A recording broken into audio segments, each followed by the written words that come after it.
is advised. Hey everyone, welcome back to Board Games Unlocked, and Devin and I are continuing the Middara series. We had just finished The Gauntlet. The Gauntlet! Which was, and I keep doing that because that's how Felicia Day did it in The Gauntlet. Mystery Science Theater, which is a great show. But we are now on the path to citizenship, and just to reiterate, we're going to go over what we spent our money and XP on. Yeah. And like I mentioned, I think at the very first episode of this series, it is a NDG, narrative-driven game. So looking ahead, this video is most likely literally going to be just listening to the story. So if you don't want to be around for that, I understand, and you can just skip this and go to the one where we might actually do stuff. Let's do stuff. But let's go ahead and talk about what we did for our characters after we turned in our stuff. With Zeke Zhang, I basically kept his equipment the same. He still has the 2 short swords, the utility core, and a badass leather jacket because he's a badass. Kept my longbow and kind of equipped for him being a flexible fighter type. So he has weapon straps that as a passive, his first requip action you make each turn is free. Ooh. And this would go up by 30 gold for every loot level beyond mundane, but there is no thing beyond mundane. Everything is mundane. So it was only 30 gold. Gave him 3 throwing knives because he's just going to be that fucking dodgy. He's like Waterloas, taking them down. Yep. Kept him as Blade Works, so he still gets his free attack. But his Fight Drive gave him, he has 2 relics now. Fight Drive, as once per encounter, I can make an attack. And the True Flight Arrows, as when I make an attack, I gain +1 to the range. I'm limited to having 1 arrow item equipped. And then I can exhaust this to when I make an attack, the target of this attack cannot dodge. Nice. So, and I can only get that if I have the combo archery, so it has to be, of course, with his longbow. Mm-hmm. So, hell yeah, that is Zeke Zhang. Yeah, and they fucking dodge away, and you're like, whatever. Yeah, Gevwadon. Yes. Then, Nightingale Arson. I didn't do, honestly, too much for her. Instead of her being kind of the battle mage, I'm trying to make her full mage. So I gave her the magic staff. She still has the gore shot. I traded in to get the magic staff. Her casting upgrade is now white. And when determining the force of a spell, I can discard any amount of energy to give it +1. Nice. And I get energy by, if I fail to affect a target with a spell, I add an energy, limit of 2. So with this magic staff, I can add the force to 2, at max of 2. And I can exhaust this, spend a stamina point before the target of one of my spells makes a conviction check. In addition to the effect of the spell, I can deal a white die of magic damage. Swell. So it there's 4 magic damage. 4 magic damage. That's Just nice. take that with my magic staff!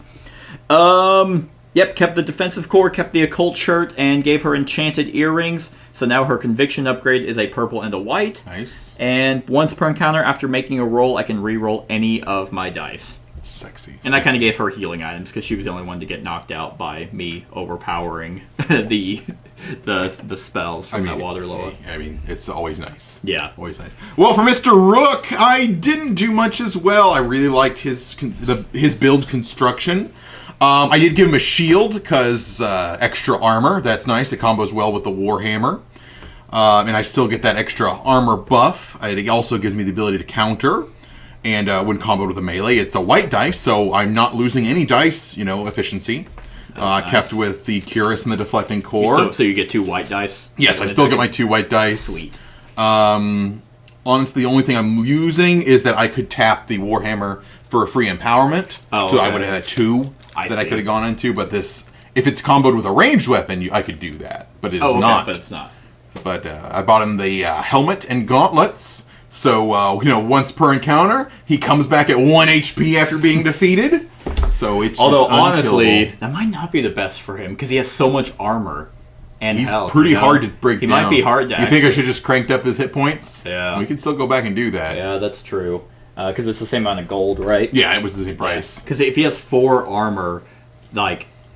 Good luck. If he's going down, we're fucked. Yeah. Like, I feel like... what was it? It was the... Eternium the armor. latex spray. Oh no, yeah, that too. Yeah, Beyond Mundane. Yeah. Give me the one without the tits, please. Didn't know there were two. Yeah, there's two. Sure, you talked me into it. Didn't take much. Okay, now I have 4 extra hit points, and once per encounter, someone within my SOI can re-roll a dice that isn't black. Nice. All right, I kept Mend because damn. So now you have 20 hit points. I do. Nice. And then also I kept Mend because just being able to heal up to 12 hit points within my SOI is pretty sexy. That is nice, yeah. And it's free if I'm doing it on someone else. Doesn't cost me any energy at all. Right. And then Remy. Oh man, that monster loot turned out sexy. Got the bladed tail, 2 teal dice, reach 2. That is nice. And the first time each turn you provoke a break attack, you may counter. That's pretty sexy. It's just great. And I kept her stuff because I really enjoyed the synergy of the ability core that lets me exhaust a counter, and then my occult shirt that lets me dodge, and if I successfully dodge, I can counter. And she found a Fate engine last time, so we just kept that because it's free. Yep. And that Hammer Helm, and it's just infinite utility of just giving me a re-roll every round when you're only rolling 2 dice, and they're pretty leaned 50-50 on good or bad rolls. That's pretty invaluable. That is true, yeah. It's the teal are technically higher numbers, but the lower numbers give you nothing, like in terms of symbols to spend. So, yeah, that's a pretty good, she's a badass. And she's just like, well, I hope I can be valuable to the team. She's taking on everyone on her own, and we're just like, who is this? I mean, now she's got range on top of her incredible movement and flight. That's true. And the fact that her whole background was, like, mysterious, and it's like, who are you? All right. So that's what we spent our money on. Now we advance to Path to Citizenship, and let's see what our story entails. Just 30 minutes. This one isn't. Like, this is Path to Citizenship, and then we just continue on into other stuff. So, yeah, it's about 30 minutes of listening, so... Get comfortable. Get comfortable. But, yeah, let's listen. Path to Citizenship. Never in her life had Nightingale enjoyed walking out of the Institute of Elenia so much. More than once she caught herself skipping, and she had to slow herself back into a walk. Even so, there was no hiding the pride in her steps. I have to admit, I expected it to be harder, Rook was saying, his voice low as he and the others followed behind her. But I'm not complaining. If the monsters in the wild are going to be anything like that, I'd say we're well prepared. Zeke's contribution to their overall dignity was the absence of a cigarette, though Nightingale caught one palmed behind one of them. He's over there jonesing. Like, look, there wasn't a single pack in that fucking storeroom. Is it hot in here? Like, he starts hyperventilating. Shut up! Don't talk to me! It's all irritated. Boy, I can't wait to adventure. You dumb bitch. Like, fucking bitch, god damn it. His fingers whenever she saw his left hand. I'm just glad all the studying made a difference, Zeke commented. I get that we don't age anymore, but it would still suck to have to spend 2 more years in school.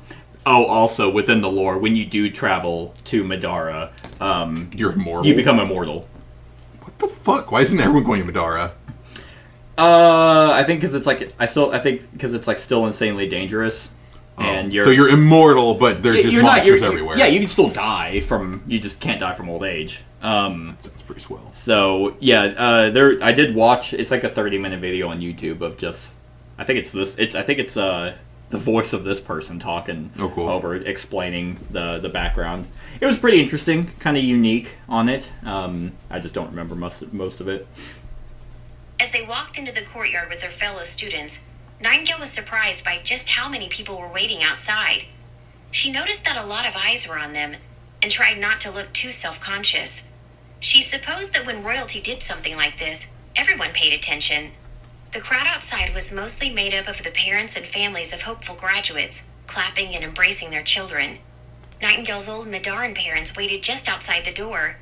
Queen Kezia reached her first, crossing the distance in a few quick strides and scooping her into a tight hug. Nightingale! Mom! Master! Despite how delicate the queen looked, Nightingale found the hug so tight she had trouble breathing. Do you have any idea how long it's been since someone scored that well? Kezia released her, though one hand still lingered on her shoulder. King Balthazar stood on his wife's other side, bright robe fluttering a little in the breeze. He didn't reach out to embrace her as the queen had done, but he did nod with obvious respect. You are a credit to the family, Nightingale. My hope for your potential was clearly well placed. Of course your companions deserve equal credit. He looked past her, first to Zeke. I have come to expect quality from the Zhang house, and you have not disappointed. Thank you, your grace. Thank you. Zeke Give me a bowed cigarette. briefly. So when are you gonna knock up my daughter? Staring eagerly at the members of their team she didn't know before the test. Rook Lars, if I'm not mistaken. She talked about horses the whole time. I'm not. Like, wow. It was embarrassing. We don't even have horses here. She saw them on Earth and just been infatuated ever since. Again, Balthazar extended a hand to Rook. For all his size, his strength, and confidence, Rook had gone pale and rigid. He could only nod, his mouth hanging open a little. Your performance is to be commended, young man. I suspect Olynia may come to know your family better in the coming years. I hardly deserve such praise, my king, Rook said, adding more finesse to the same bow that Zeke had made. It was an honor to have the opportunity to take the mast alongside your daughter. Balthazar's smile faltered a little as he finally turned to Remy and nodded sternly without addressing her further. Nightingale could see similar concern on Kezia's face, and a brief look of confusion the king and queen shared. Remy squirmed under their look and did an awkward courtesy. Your grace, she muttered. Balthazar forced a smile and then cleared his throat, holding his arm out. Queen Kezia nodded and stepped forward. She offered each of them an envelope. The graduation ceremony is tonight in Olynia proper. You are not I the look father. forward to seeing each of you there. The king and queen did not wait for a response, but strode away into the crowd. Soon enough, they were buried by excited parents and cheering onlookers. As soon as Nightingale's parents disappeared, 3 more people hurried over. A stern-looking woman was the first to arrive. She was wearing a formal dress, but a slightly more relaxed smile. Nightingale recognized her as Ida Zhang, Zeke's mother and second only in power to her own Midaran parents. Balthazar told me how well you scored, and I was pleasantly surprised. Congratulations! She offered a single delicate hand. Zeke took the offered hand. Thank you, he replied in an attempt to match his mother's regal etiquette. There was no missing the family resemblance between them. It was a cooperative effort. My contributions were only a part of our success. All Olynia knows by now, Ida said a little quieter. Your success breeds confidence badly needed when the future is so uncertain. She looked up, inclining her head just slightly to Nightingale.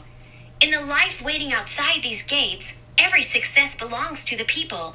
You have given them something to celebrate. Nightingale had a little trouble holding herself as Ida Zhang seemed to expect. That didn't mean she failed to use the proper respect in her tone, however. It was just the mast. Everyone had to take it, and plenty of students did just as well as us. Ida smiled a little, though there was something indulgent in it. Perhaps, but it was reassuring evidence that Olynia's ruling families have the strength to lead them through the difficulties we face. Nightingale nearly jumped as Ida abruptly tugged her son close for a hug, despite all the people watching. Nightingale retreated a little, looking away as Ida whispered something into his ear. Kill her. Zeke smiled, but he didn't manage to say anything before Ida broke apart and vanished into the crowd with a graceful flutter of her gown. Just a few feet away, there was nothing at all of forced dignity in the way Rook's parents embraced him. Mom, Dad, Rook said as he embraced them. His mother seemed so overwhelmed she could barely speak. I'm just so proud. You know who that man was, right? His father said in awe. King Balthazar, Rook replied. Founder and ruler of Olynia. He tried to sound as casual about it as he could, but there was no keeping the smile from his voice.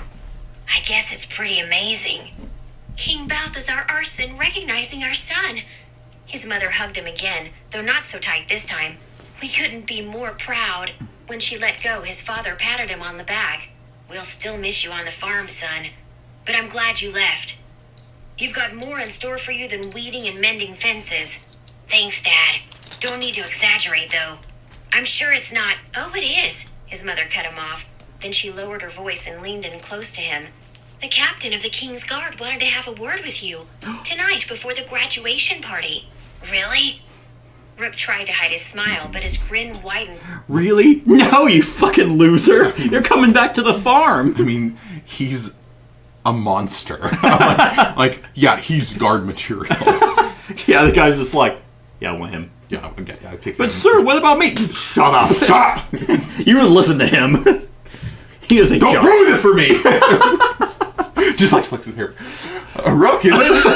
Are you interested in the Imperial Guard? Despite his efforts. All right, I'll say goodbye to my friends and we can take off. While the others were preoccupied speaking with their parents, Remy was alone, staring awkwardly at the slip of paper with her grade. She shuffled her feet, retreating a step or two every time she thought nobody was See looking. me. His escape was see thwarted me. with an unexpected hug so tight it scrunched her wings and drove the air from her lungs. Hey! Nightingale might be the shorter of the two, but she was heavy enough to make Remy wince. You're coming to the graduation tonight, right? Nightingale let go, flashing her own invitation near Remy's face. Remy tried to swat it away. Where's your dad? Nightingale looked around expecting to see another man with wings meandering about the crowd. He's not coming, Remy thumbed at her math scores. He'd be happy I scored so well, though. Oh, so he doesn't live in the city? That means... It's just like, look, Father, I got an 85. Your older brother would have done better. It's like, obviously distant. It's like, you can't get better. We got the best score. I see. Yeah. You're at the dorms by yourself tonight. No matter how hard you try, you'll never be as good as your older brother who died. Nightingale trailed off for a moment. But maybe you'd like to come with me instead. I'm staying with Zeke's family. You could probably hang out with us until the party. Zeke's like, Remy glanced briefly back at the Institute and remembered the lonely little dorm room waiting for her inside. Are you sure your parents won't mind if we're hanging out? You saw how they acted when they found out I was on your team during the mast. Yeah, I don't really care about that, Nightingale said dismissively. What good is being a princess if I can't even choose my own friends? So come on, you want to hang out or not? Remy smiled, looking at the invitation. Sure, that sounds nice. aw, I like Remy. I actually like all these characters. They're written pretty well. Yeah. Alright, on to the graduation. Graduation. Oh, and here's some art. Oh. That's I don't know who that was. Hopefully it's another romance option for Zeke. Yeah. So he gets 3. There's that, if you can see that. I mean, I guess I couldn't have that open, but yeah. Don't let the SJW see that. Oh, I know. Like, how dare there be art? Yeah. All right. How dare there be voluptuous women on it? So, yeah, right. All right, because here's another one. Oh. Ooh, who's this? Oh, Antoinette? Antoinette Zhang. Ooh, my hot sister. Ooh. My stepsis. That's That is, Kezia Anson.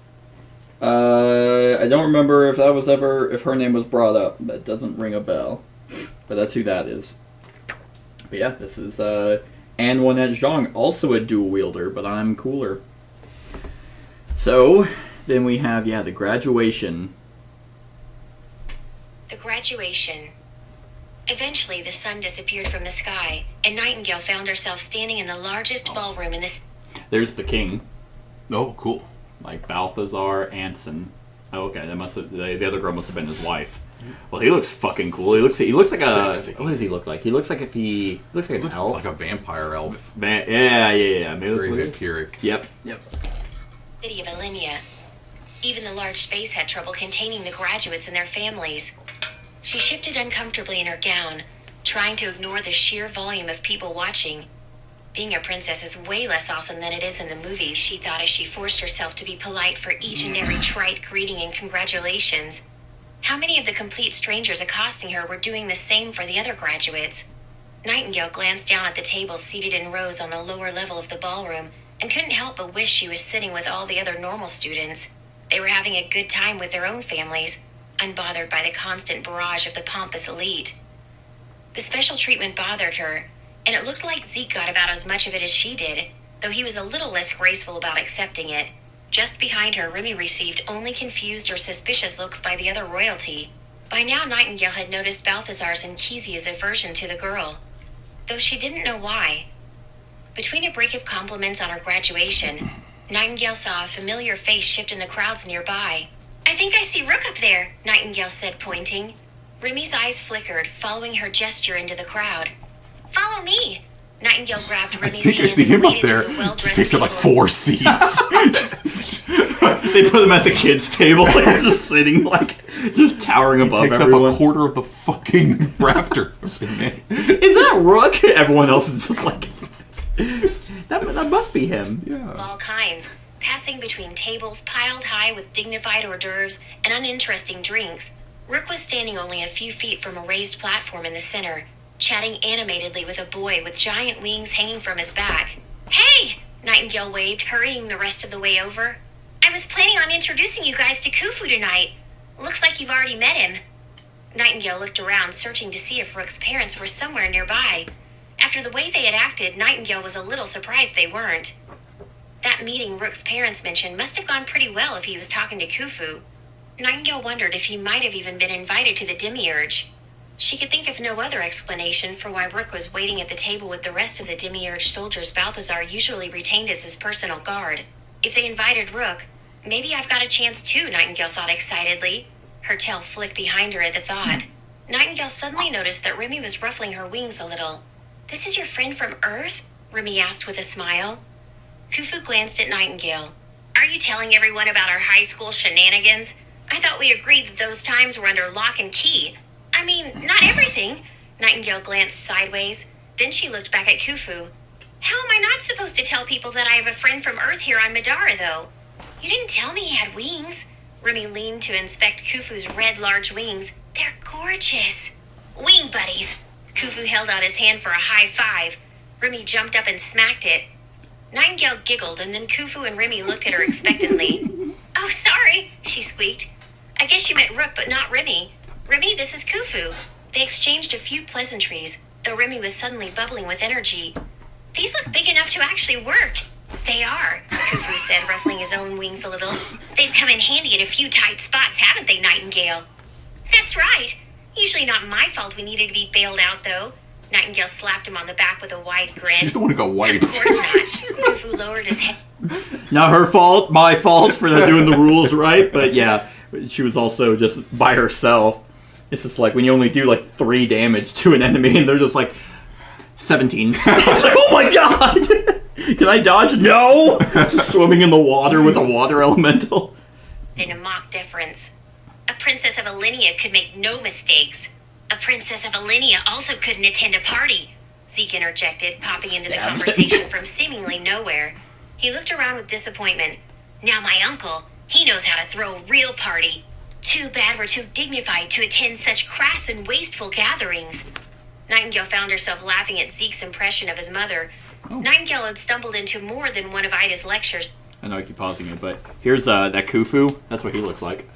Oh, so cool. Yeah, he's pretty badass. Edgy guy. Oh, he was Nightingale's friend. Yep. From Earth. Well, no, he wasn't cool on Earth, but whenever he got these badass wings, he became cool. He became cool, yeah. Right. He's that guy who was way too...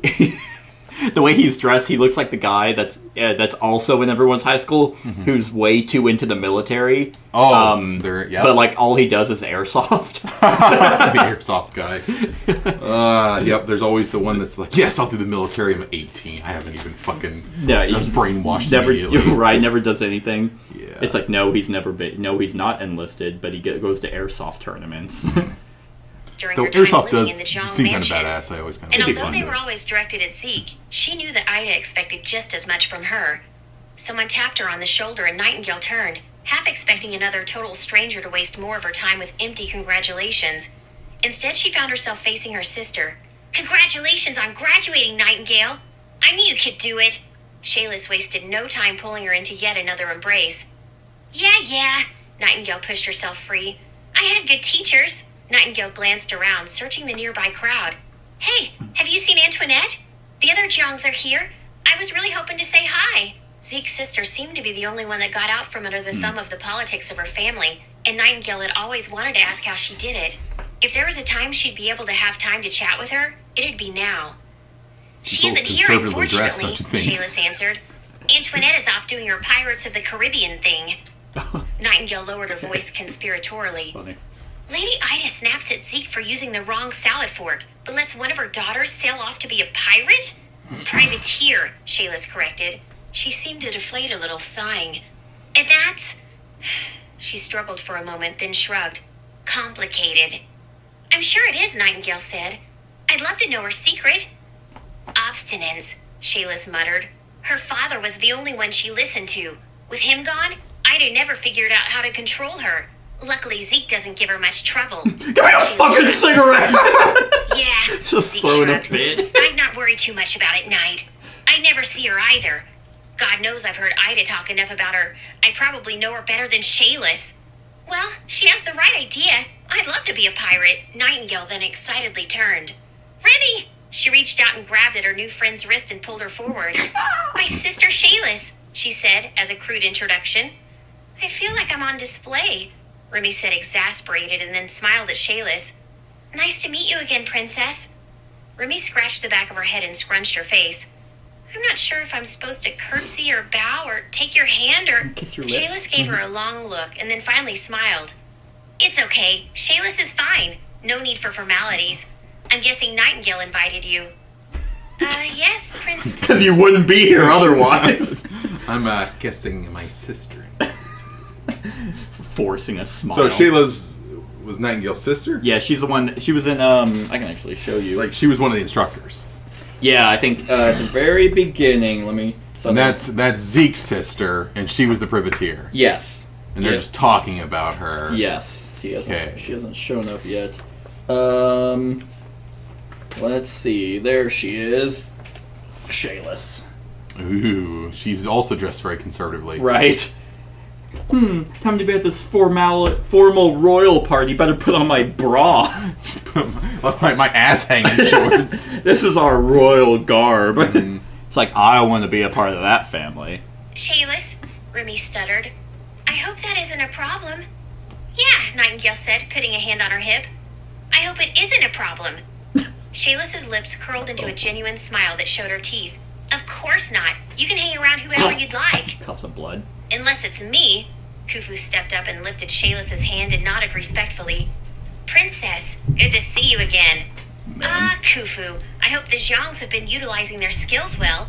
Or should I say, your free ticket into the demiurge. Balthazar didn't want me around his awesome daughter. What can I say? Khufu fist bumped Nightingale without taking his eyes off Shayless. It's not like they'd go any easier That's on right. me. So that's- I swear Balthazar is hoping I'd get myself killed. That's her dad. Nightingale nervously laughed. He wouldn't do that. Then she glanced toward Shayless. Would he? Shayless only smiled. Rook's a lucky man, Khufu said, glancing back towards the towering shape behind him. Rook was deep in conversation with the other demiurge. Nightingale watched him with envy. So they're going to train him then? Let him in? Nightingale stopped talking as the room around them became suddenly silent at the approach of new arrivals. She didn't even have to look to know who it would be. King Balthazar and her older brother Yol, the heir apparent, entered the ballroom. Yol walked at the lead, his face as sharp as the suit he wore. He barely seemed to slow as he approached them. Good work, little sister. He didn't wait for her response, continuing on to the table where Queen Kezia was already saving several seats. King Balthazar was the picture of regal bearing, his armor glittering and polished and his beard immaculately trimmed. What he lacked in grace, he made up in confidence, only accentuated by the scars on his face and the streaks of gray in his beard. Balthazar continued to the waiting stage. He stopped there, tapping one finger on the edge of the podium, quieting down the rest of the room before speaking. We gather here today to celebrate the accomplishments of each and every one of you who've completed the mast. As you leave the Institute and enter Alinea as citizens, carry the lessons you have learned with you. Do not be fooled into thinking that agelessness means immortality, and that the rising generation does not need you. You all are the strength of our great country. It will depend on your contributions in the years and decades ahead. There was polite applause from around the room. Balthazar waited for silence before he continued. Middara might not be the world you know best, but we hope now we have given you the tools to call it home. Nightingale didn't wait a moment before she had to. As soon as her father stepped down from the platform and the party resumed, she was at his side. He didn't seem surprised, only a little wary. Yes, Nightingale? Yes. The sound of conversation had picked up all around them, and she made sure to keep her voice quiet enough that it wouldn't carry. She shuffled uneasily from foot to foot, her tail twitching behind her. She spent just a few more seconds getting up the courage. Then it all came tumbling out in a rush. I'd like to join the Demiurge. I know it's a little strange to have a member of the royal family join the ones who protect them, but Dominic did it before he died, and Khufu will vouch for me, and now that you've let Rook join, we could totally train together. Balthazar silenced her with a raised hand, and the rest of her words petered out like the last drops from a faucet. I'm sorry, Nightingale. That just isn't possible. He turned away from his daughter? Yeah. You refer to her as Nightingale? Well, that is her first name. Yes. I don't know why I'm thinking it's the family name for some reason. Right, it's Arson, yeah. It's such an odd... It's not a good first name. It's a mouthful. Nightingale? Yeah. Yeah. He's like, that just isn't possible, Nightingale. Now that we've recruited Rook, I mean, we have everything we need. I mean, look at the guy. Like, God, it's just a masculine Let man. me just... Oh, Rook, wait up! His shoulders, like, pushes Nightingale. Yeah, the king's groveling to Rook. table as though to make for one of the doors. She probably should have let him go, but she didn't. Nightingale hadn't fought through 3 hellish days of mass testing just to give up on her dream without a fight. She reached out, catching him by the arm. Wait! Several people watching gawked, and nearby conversations fell to a hush. She ignored them all. Please, Father! I know you're skeptical of anything that might put me in danger, but that's the exact opposite of what this is. You didn't think being better prepared was putting Dominic in danger. Balthazar frowned at the mention of his dead son's name before raising his Dead voice. son. Your older brother was twice the warrior you are. Balthazar turned. He didn't die in the mast. I saw you go down. They carried you through half of it. In fact, I don't even know why we did a party of 4. You could have done 3. His expression growing firm. He had the wisdom and skill of many years before he qualified to join the Demiurge. But Rook! Rook wasn't accepted into Demiurge training. Balthazar's voice raised another few decibels. I don't know if you remember, but he saved your life from an Earth Loa during the mast when you failed to use the Bellicose Cube in a reasonable amount of time. I made him into your personal knight. Knight? But... You're important to this kingdom, Nightingale, he interrupted. So important that I felt it necessary to keep you protected at all times. Alenia needs you right where you are. Well, maybe I don't care. Nightingale ignored the fact that her father towered over her, and that at least a dozen people were staring at them. My real family didn't love me because I was useful. They loved me because they were my family. Balthazar sighed and forcefully calmed himself before replying. Your real family is right here, Nightingale. Don't think that a few years on Earth will change an eternity waiting for you here in Alenia. Those years on Earth don't change how much your mother and I care about you. She turned her back on him, tail swishing furiously behind her. You could have fooled me. She didn't wait for a response. Didn't even look at him. Nightingale stalked away, each step angrier than the last as she made her way to her friend's table. By the time she arrived, the party had gotten back into full swing and her friends had all sat down to eat. Hey, Zeke! She didn't sit down. It's the people watching. Zeke looked up from the table behind a freshly lit cigarette that was hanging out of one corner of his mouth. Yeah? That uncle of yours, the one that throws the crazy ragers? Yoon? Yeah, Yoon. Nightingale leaned closer to him. Matt? Is he doing anything tonight? And could you get us into the party? Of course. Zeke briefly glanced around, not seeing any ashtrays before extinguishing his cigarette against the white wobbly tablecloth. H. I'm not sure that's wise, Nightingale. Rook No spoke smoking from here. across the Shut up! table, voice even. Your family probably I am expects you to remain royalty! here for their party.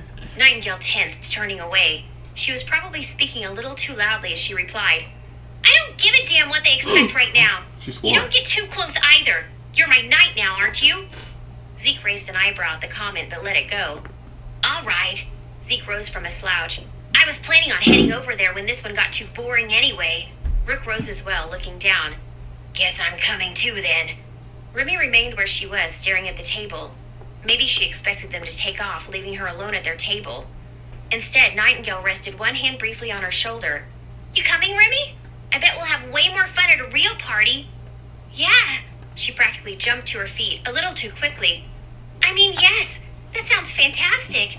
She straightened, and together they left the graduation party behind.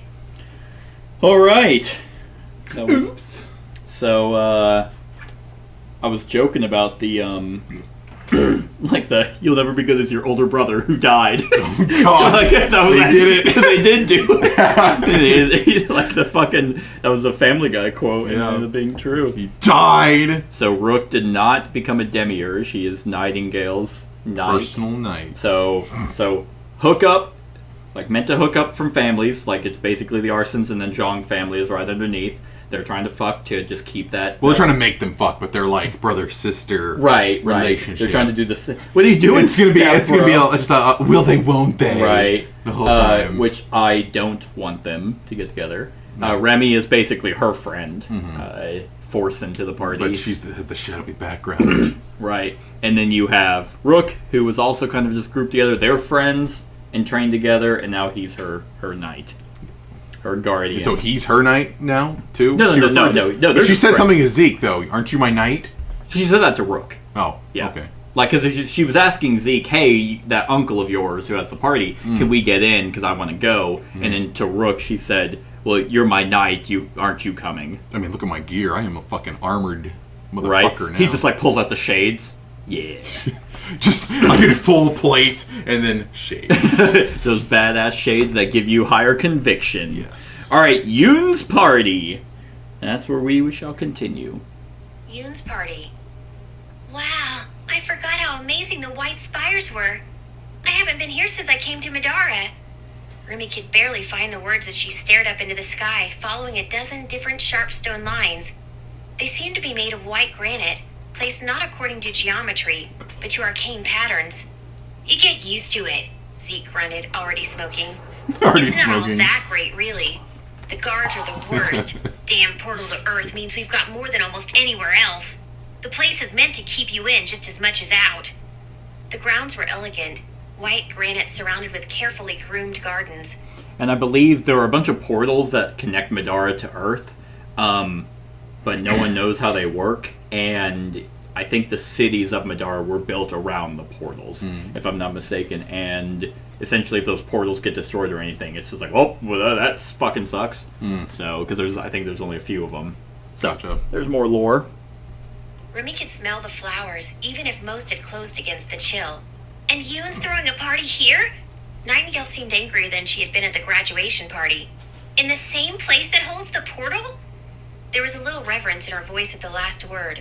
Each of them had used that portal, and all of them understood its value. No portal, no kingdom. Yeah, but this place is way bigger than it looks. It's not like he's having the party where the portal is. He gestured down at the ground with a cigarette. The portal would be impossible for us to get anywhere near. Yoon holds his party near the white vaults of Alinea. They say that they go deeper than the spires go high. I don't think anybody knows exactly how far. He stopped for a moment, then grinned.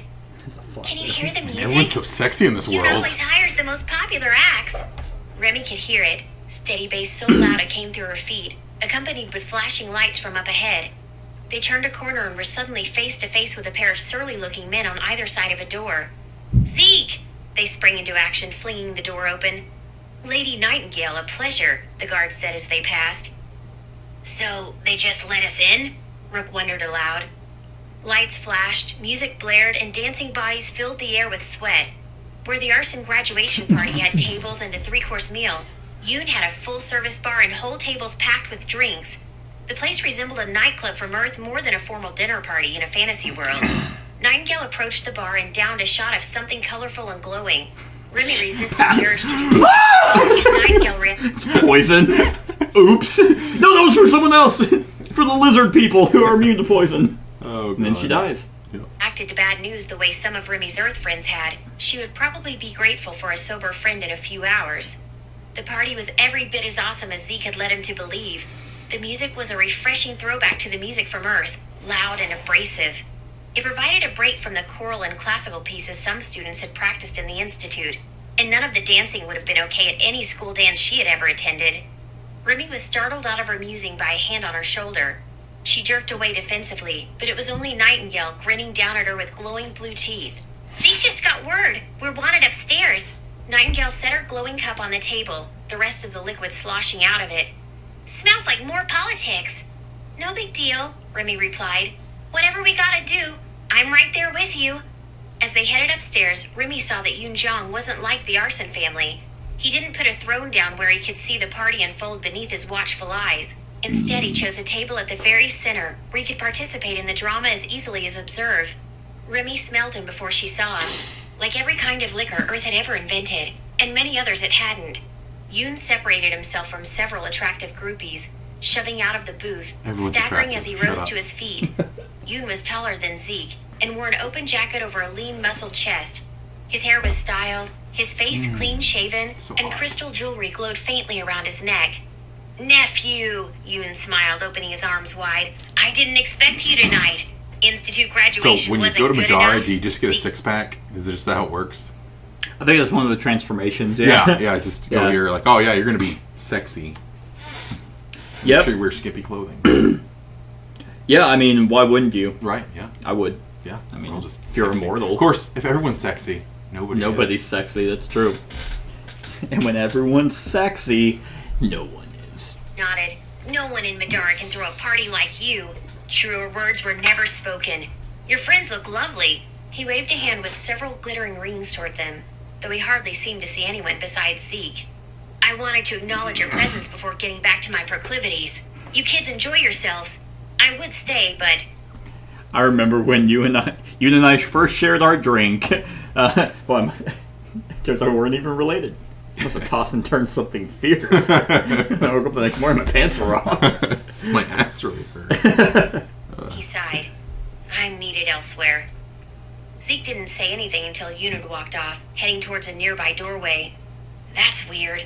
I don't think I've ever seen Yoon care about something more than his parties. He's been trying to get me to come party with him ever since I got here. But now that we're all here, he shrugged. Remy wasn't sure where the impulse came from. She kept her voice as quiet as possible, as quiet as she could and not be completely drowned in the music anyway. I could follow him. She didn't expect anyone to agree, and quickly felt silly for speaking up. Suddenly, though, Zeke nodded. Could you do it without getting caught? If Yoon's got himself into trouble again, well, the rest of the family should know. No problem. Remy cracked her knuckles. I'll be right back. Remy vanished into the party. She slumped her shoulders and tucked her wings in as she moved with the crowd. With so many flashing lights and so many people, it wasn't hard to disappear. She made it to the open doorway and strode in as though she knew exactly where she was going. Remy had not come to Middara to a kind family as Rook had done. She hadn't even come back to well-meaning but callous-seeming nobility as Zeke and Nightingale had. Remy's father loved her all right, and had taught her what he believed were the necessary skills to survive. Sometimes that meant hiding in plain sight. Despite the security of the white vaults beneath, the halls around Yoon's party were deserted. Remy hurried after the sound of repeating footfalls as quietly as possible. She memorized the hallways as she went, making a mental note of each twist. Soon enough, the footsteps stopped. Remy stopped too, straining her ears. It took her a few seconds of concentration before she could make the voices out. You're sure? Yoon's voice was quiet. Absolutely. The second speaker was female, far brusquer. We don't know how far he could have gotten by now. You're positive someone didn't just forget to shut the door? Unfortunately, there was a hint of disgust in the woman's voice. We don't make mistakes like that, sir. What do we do about it? Yoon's voice was a little louder, echoing through the halls. Remy took a minute to listen for any other noises, such as someone else coming from her direction. She didn't hear any yet, though. Should we send down a patrol or something? Maybe call the demiurge up? Yoon sounded increasingly... There's a really sexy big guy up in my party. We can send him. Like, everyone's just a little hanky. Who just has a man, if I've ever seen one. Like, Middara did something for him. Yeah. Just gotta dip your forehead. You have any water? I'm really dry all of a So sudden. dry. Yeah. frustrated. No, sir. I suggest you strengthen the guard on every known exit. In the unlikely event he can find his way out, it will be into a waiting squadron of the guard. Yoon grumbled angrily. You called me away from an important gathering to tell me that we don't have to do anything? His voice rose again, though Remy doubted it would carry into the party. All right, Captain. Keep on doing the job my family pays you for. The sound of footsteps resumed, much louder than before and heading her way. Remy made her way back to the party in a hurry. She found Zeke first and let him do the work of gathering everybody up. Nightingale in particular seemed a bit remiss to leave the dance floor, but eventually she caved. No sooner had she been told what they'd learned than she started to smile. You know what? This titty pops out. Look how much fun I am! I'm so drunk. It's like, yeah, you took a shot of Sprite. Just something glowing her mouth. Yeah, her teeth Your were mouth blue. looks like a crime scene. It's very salty. This means right? Nightingale grinned. Rook groaned. Please don't. Nightingale ignored him.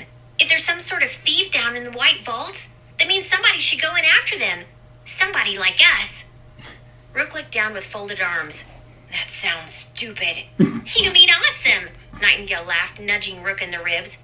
He didn't react. Admit it. You want to go down there and do some real adventuring. Rook reluctantly nodded. I do want to go. It just seems like a knight-errant should discourage his princess from making risky moves. Nightingale rolled her eyes, turning on Zeke. What about you? You know what's going to happen to us. When tonight's over, it might be years before our parents let us out from under their thumbs. Give it a few decades and you might be married off to some cream puff to cement a stupid political alliance or whatever. She rested one hand on his shoulder, smiling at him with her huge green eyes. With the lights flashing all around them, they practically glowed. You don't want that shit, Zeke. You want to live. She gestured down the hallway Remy had come from with a wild smile on her face. Let's go catch us a thief. See the White Vaults of Alinea for ourselves. Actually do something. Let's kill people. Zeke fished around, digging out one of I'll pretend all of them are my dad! Slaughters them like mercilessly. last of his cigarettes. Sounds like fun. Nightingale opened her mouth to argue. I imagine Zeke is one of those guys that all he wants to do is just like relax. And he's sitting there like he's just enjoying the party, just the atmosphere. And they're like, let's go do this. And he realizes he's out of cigarettes and he's like, might as well. So, You know how hard these were to get. I want to try out my new magic staff. I have to think it can cast something. That was one of our guards. He was in the way. I'm adventuring. Realized he agreed. Then she turned to Remy. You in? Obviously, Remy grinned You're my back. only friend. The stories of what's I'll do down anything there? to please you. I wonder if the rumors are true. Zeke cracked his knuckles. All right, follow me. This place is a vault, but I think I might know a way in. All right, one last thing before we continue. So we continue to dungeon delving. Dungeon delving. Dungeon delving. Dungeon delving. Dungeon delving. Dungeon delving. Dungeon delving. Dungeon delving. I'm pretty sure the secret door is this way. Zeke peeked inside. Actually, I will pause right there. I think that's a good place to start for the next video. This whole video was just listening. Was narration and learning our new characters. So now let's continue to our real first adventure. For the record, you can lose this game during the mast. Oh, really? Yeah, there's an ending, like right there. Back to school. Yeah. So what if you score super shitty or? It basically, yeah, I think it's if the whole party goes down, like in Oh. a certain. I remember kind of seeing something that said go to back to school. So it's basically like, hey, you're not ready to graduate. Yeah. So Do. yeah. So yep. So that was that. Next, we will actually go and see what is down in the white, whatever. I already forgot. If there's a thief in the white PP. The white PP. If there's a thief, White Vaults. That's it. So let's delve down there. So stick around for the rest of the series. I hope you're enjoying. Other than that, like, comment, share, and subscribe, and have a wonderful whatever time of day it is for you. Hey everyone, thank you for watching, and I really hope that you enjoyed the video. If you would like to see more of my content, go ahead and click that subscribe button and the bell to be notified whenever I upload any new content. If you feel like supporting the channel, you can go ahead and click that Patreon link to be taken to my Patreon, and any help is truly appreciated. Other than that, stick around for any other run-throughs or reviews or cool top 10s or whatever I feel like putting on. Other than that, like, comment, share, and subscribe, and have a wonderful whatever time of day it is for you.